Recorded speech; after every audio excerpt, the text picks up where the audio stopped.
alerte, urgent, alerte, urgent. Alerte, urgent. Président Félix Tshilombo. Président Félix, nazo ebisayo boy. Ozande konangai. Na tango ya makambo, nazalaka nayo. Ozande konangai. Na otiko sacrifiyo te devant ba rebelle. Président Félix, yokanga bien, fongola matoi na yo.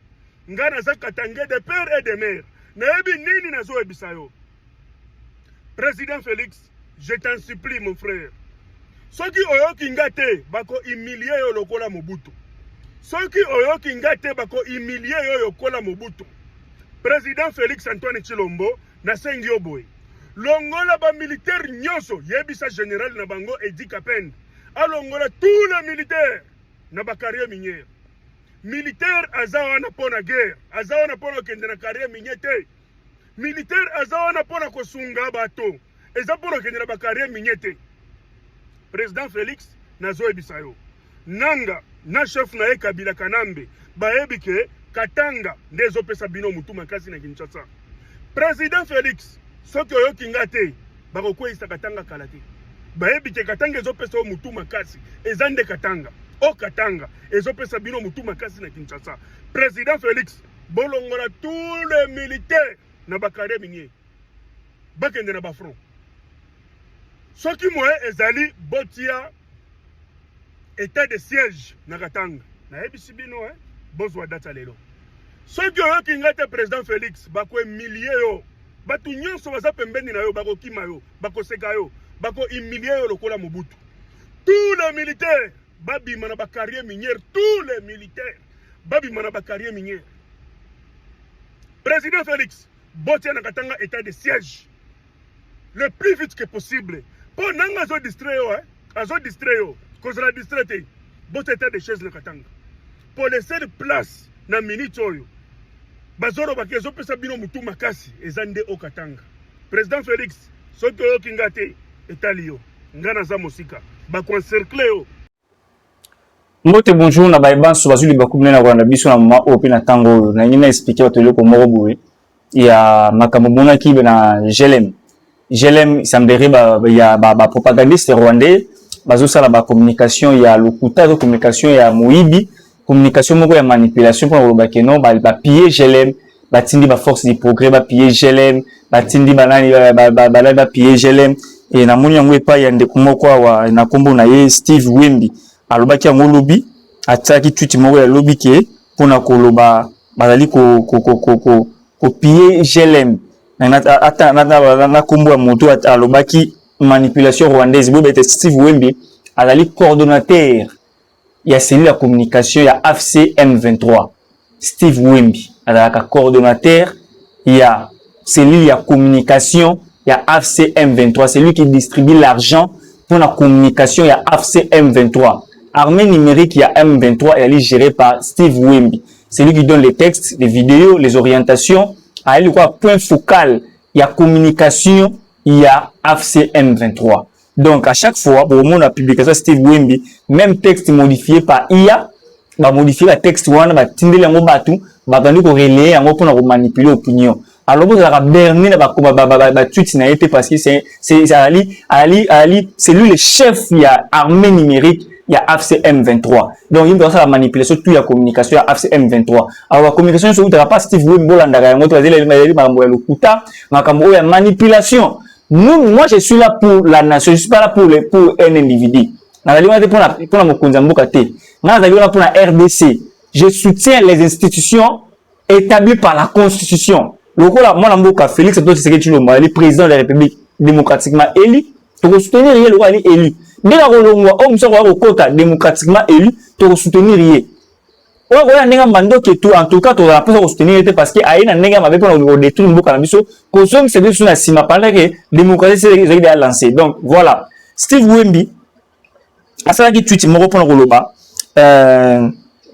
dossier à Makambu ya GLM, qui étonné. J'étais vraiment étonné na comportement na qui vraiment très étonné. Na ba comportement moko ya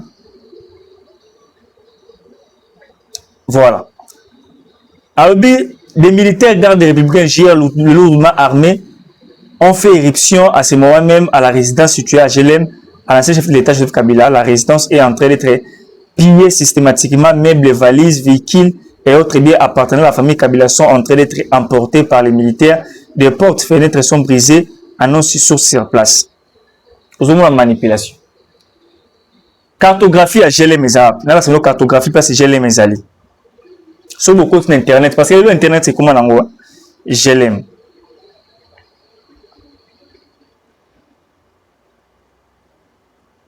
Jelem lelo cartographie nango eza place nene.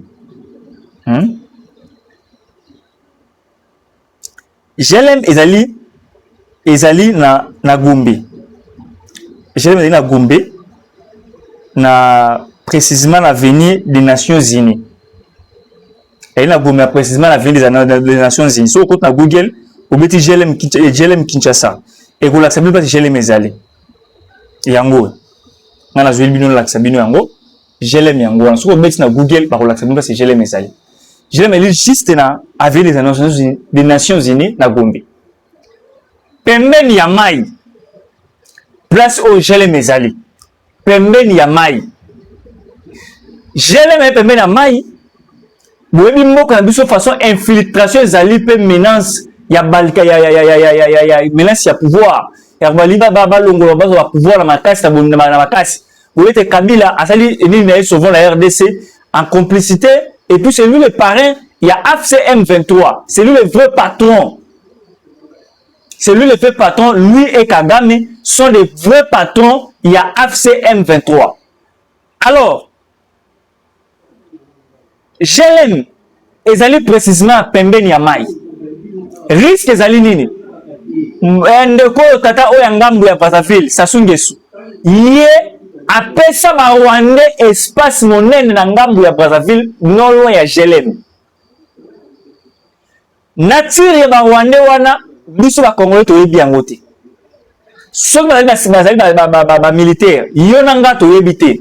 Soki bazali nani bazali mboro yo nanga toyebi te. Mais Sassou apesa bango espace wana soki balona biloko so basala soki ndenge nini ndenge apesa bango makambo wana. Alors lelo oyo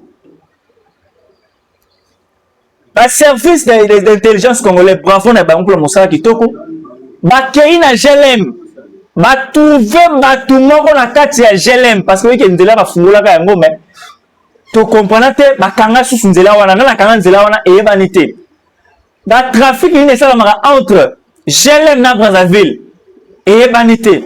Il faut que ba service de sécurité ba kengela esika wana ba do information chaque fois ba ke Christian Malanga lera yaka akimela nzela ni akimela nzela ya Jelem. Voilà pourquoi lelo ba service d'intelligence et qui na côté Jelem wana pour surveiller kotala ba bani ko leka tellement que famille Kamili va vendre quelque part après mission va vendre na wana ba bani ko la propagation ya ba faux bruit mais information erronée pour manipuler l'opinion que non bazali pour piller Jelem. Or c'est faux.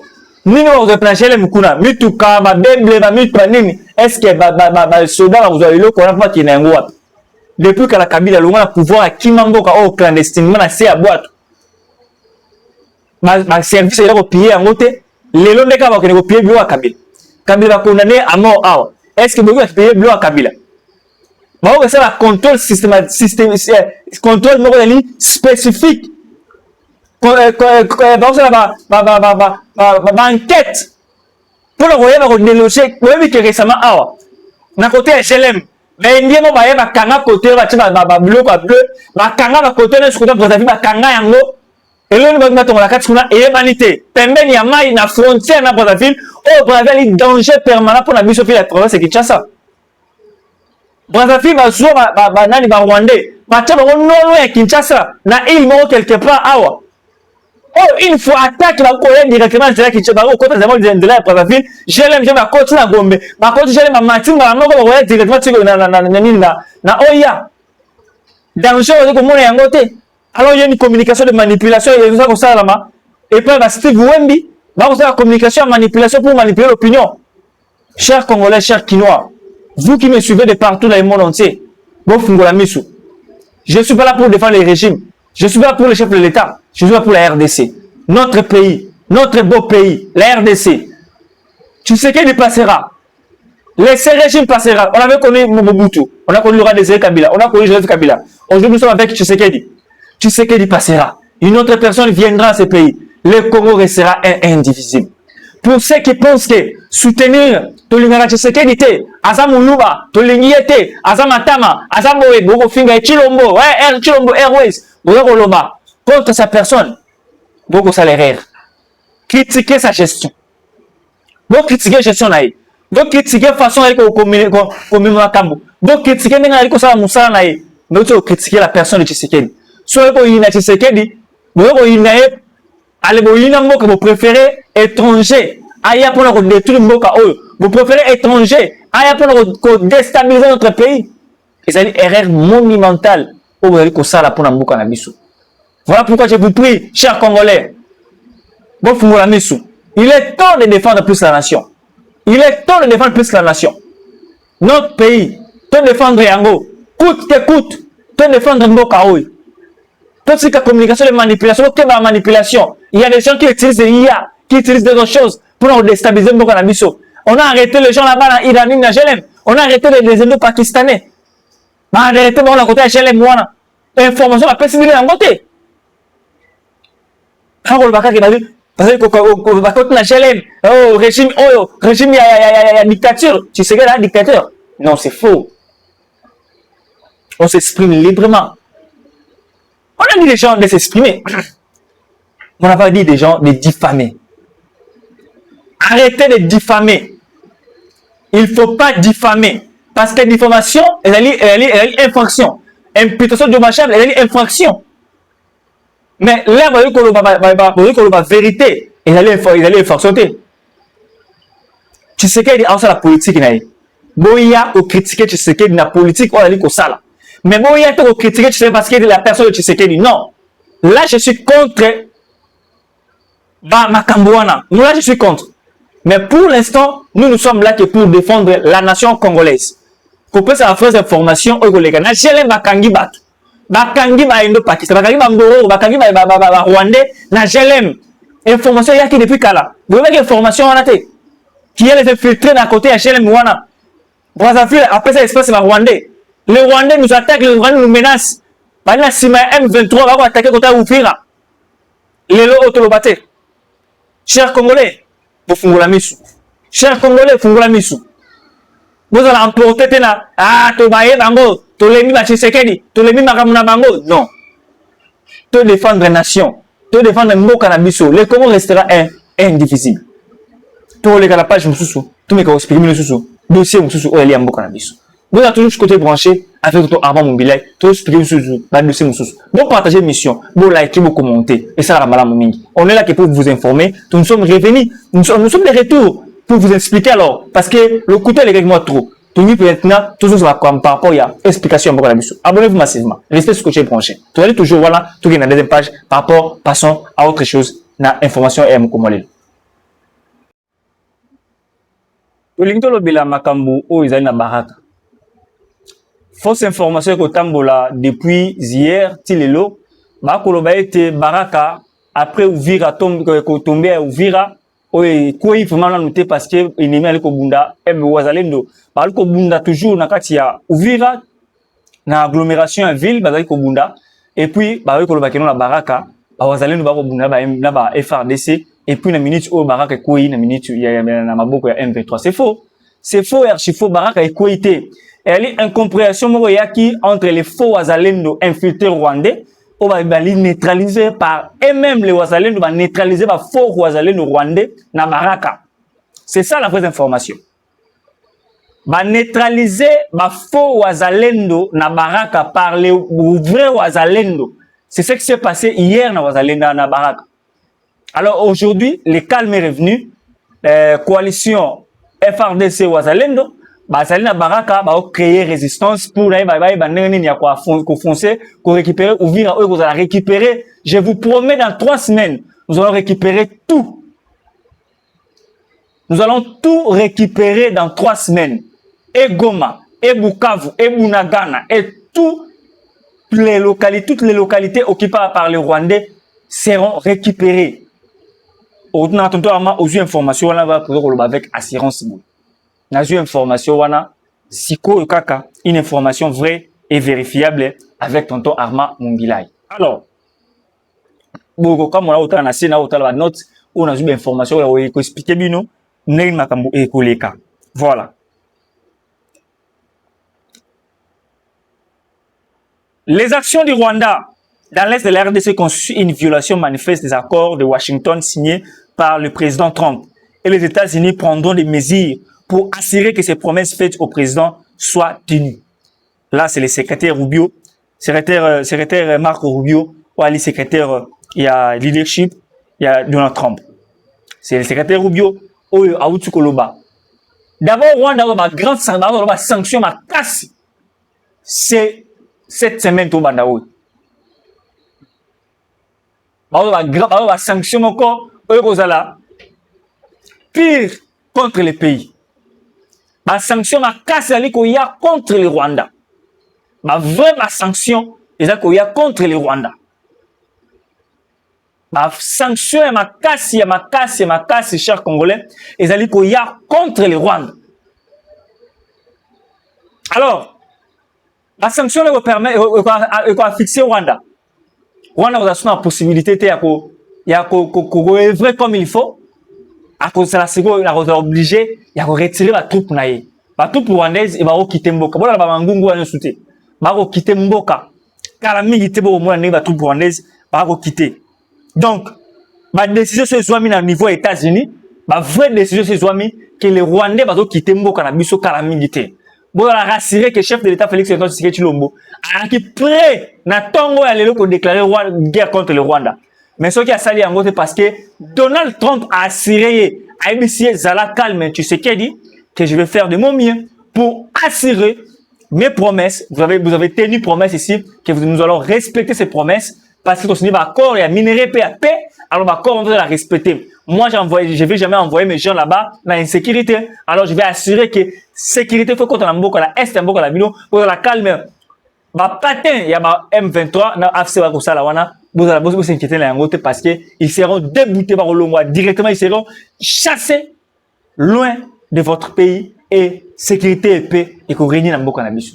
Alors, il y a des gens qui les États-Unis prennent des mesures pour assurer que les promesses faites par le président Trump soient tenues. Voilà ma message. Une délégation conduite par le ministre délégué Crispin Mbadou en charge de la francophonie de la diaspora congolaise a dépêché en Tanzanie pour évaluer les situations humanitaires et réfugiés congolais fouillant l'offensive FC soutenue par le Rwanda, par est de la RDC. Alors, la mission a débuté par Dar es Salaam avant de se poursuivre à Kigoma, près des champs de Nyanguru, où accueilli une importante communauté congolaise. Parmi les plus de 1000 réfugiés, cette initiative fait suite à une visite similaire au Burundi fin novembre, où une assistance avait été apportée avant la chute d'Uvira et appui partenariat et tout. Alors, ministre accueilli plus de 100 000 réfugiés qu'on a à niveau, il y a Burundi. Alors, les Ougandais, ces fameux messieurs de Museveni, à Kolobake parti à Ituri, et à la qui normalement à côté à Ouganda. Museveni a moni kokola obele maladie à Alzheimer. Okobele yango. Museveni, okobele la maladie. Tu es fou? Depuis quand c'est même selon l'histoire? Dans l'accès carte, parce que on va toujours avec ma preuve à l'appui. On va toujours avec la preuve à l'appui. Ça va avancer termine.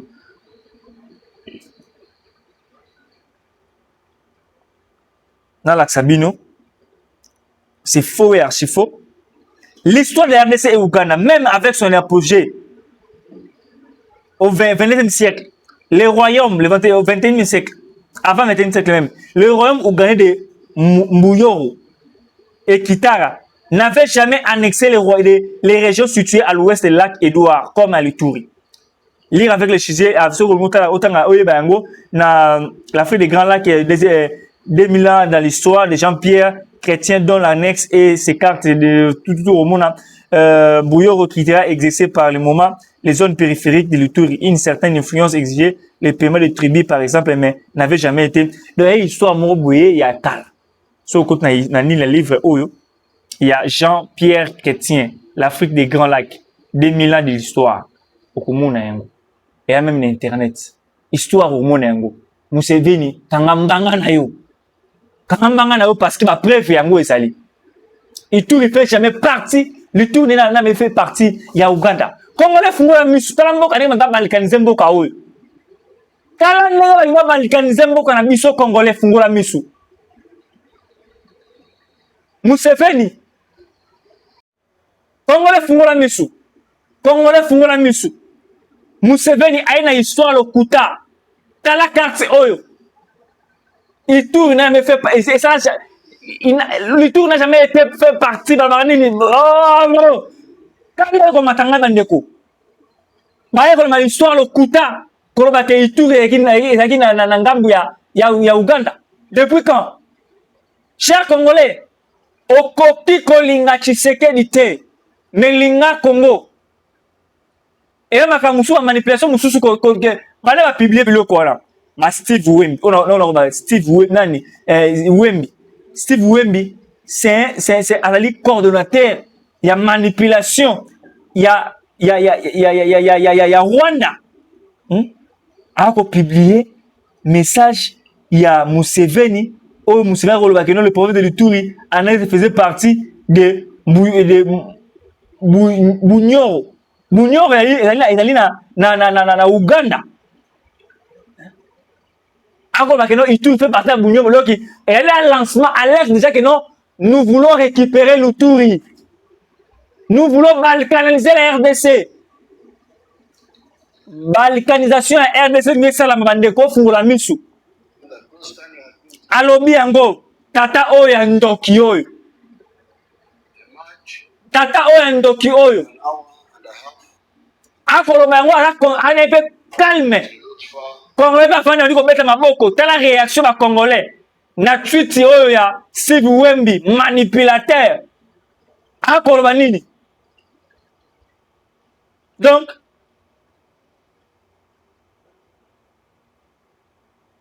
même pour ce silence à le bien mot. J'ai fait les liens entre ces propos et le contexte actuel de son habillement. Il ne faut rien prendre à la légère. Faisons attention, le pays est aperçu comme un gâteau. Chacun veut sa part avant que tonton Trump n'amène son gros couteau. Donc, il veut récupérer ma partie dans Bango. Il veut balkaniser la RDC. Attention, attention. Congolais Fungola Misu, ce pays appartient à nous tous. Et la RDC ne sera jamais divisé. Museveni, toi et ta bande, vous blaguez. Et tout réalisé à Congo, géré par le président de la République, Félix Antoine Tshisekedi Tshilombo. Et qu'on ne jamais balkanisé. Tu te trompes, monsieur. Tu te trompes. Mon général, Lubo Yakashama.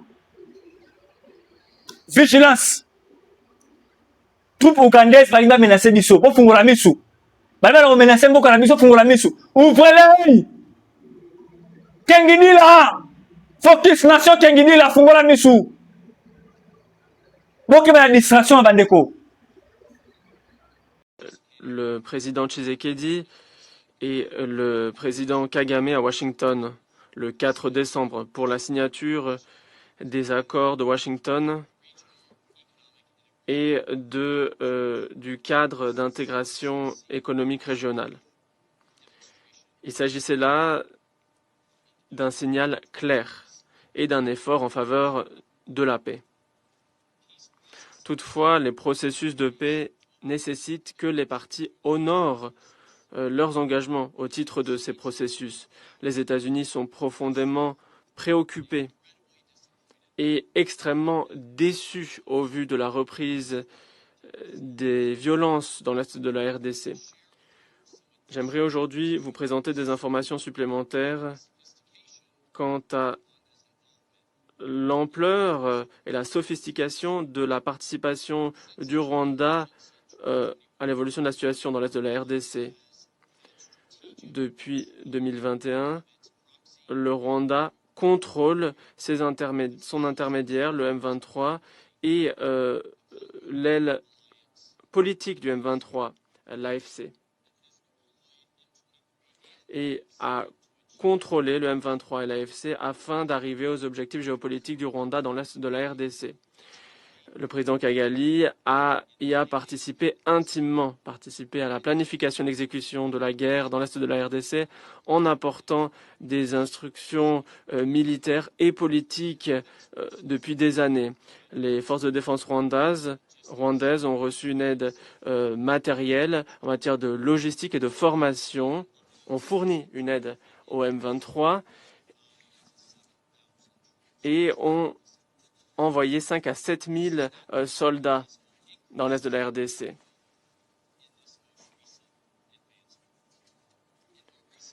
Ces derniers mois, le Rwanda a déployé plusieurs missiles sol-air et des armes sophistiquées dans le nord et le sud Kivu afin d'aider le M23 dans son conflit face à la RDC.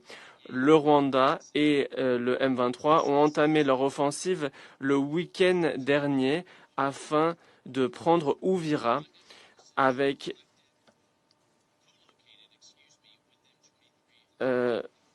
les forces rwandaises qui étaient situées elles aussi sur le front.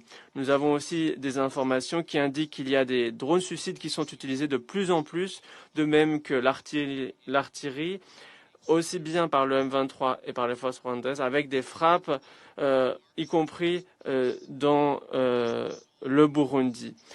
Alors, au lieu d'avancer vers la paix, comme nous l'avons vu avec les efforts du président Trump, le Rwanda mène la région vers une instabilité croissante et vers la guerre. Et au vu des engagements pris dans les accords de Washington, nous sommes préoccupés de ce que l'armée rwandaise, de par sa présence continue dans la RDC en appui du M23, intervient. Nous utiliserons tous les outils à notre disposition pour tenir responsables les auteurs de ces actions. Le Rwanda doit reconnaître le droit du gouvernement du RDC à défendre son territoire et son droit souverain à faire en sorte que les forces rwandaises se retirent de ce territoire.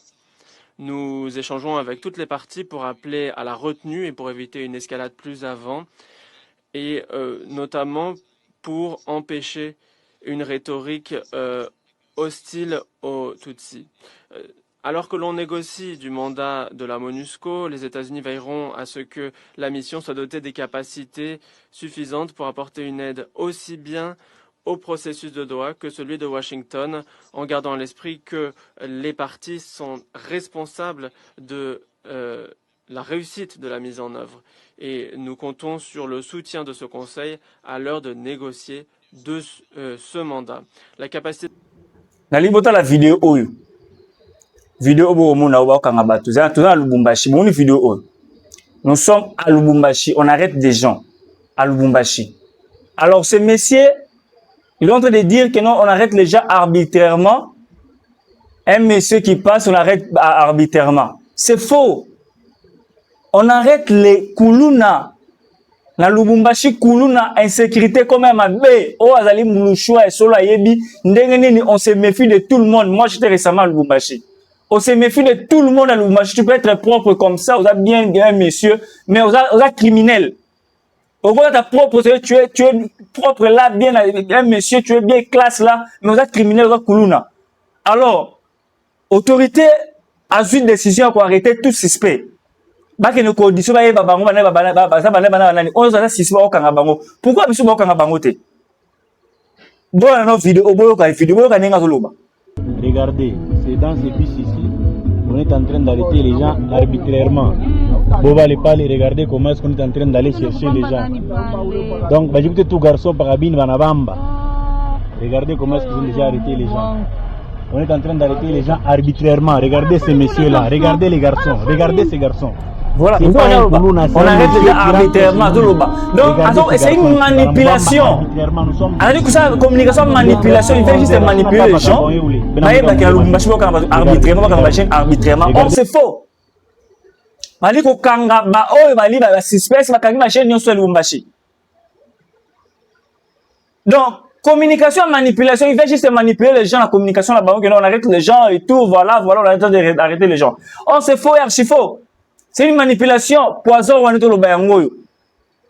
Parce que vidéo, on va battu, on va profiter, on va filmer, on va poster dans les réseaux sociaux, qu'on arrête les gens à Lubumbashi arbitrairement. Oh, c'est faux. Est-ce que les gens va les gagner, les jeunes va les gagner, quand il y a l'insécurité, quand le suspect va interpeller, va tourner ma question et pour attirer l'insécurité, comme infiltré. Mais infiltré, le suspect, il faut qui fait quoi? On arrête les gens arbitrairement. Les autres, c'est la propagandiste rwandais. On lui dit que piscose dans le moteur, c'est faux. Botika communication et manipulation. Nous ne sommes pas là pour manipuler les gens. Nous ne sommes pas là pour manipuler beaucoup de piscose, moi pas battre. Botika comportement, là, il y a malamouté, kindo qui est malamouté. Tout le télémélélo kouana. Il y a malamouté. Merci beaucoup, Nabino. Vous vous abonnez massivement à notre page, à notre compte Facebook et YouTube. Abonnez-vous massivement. Merci.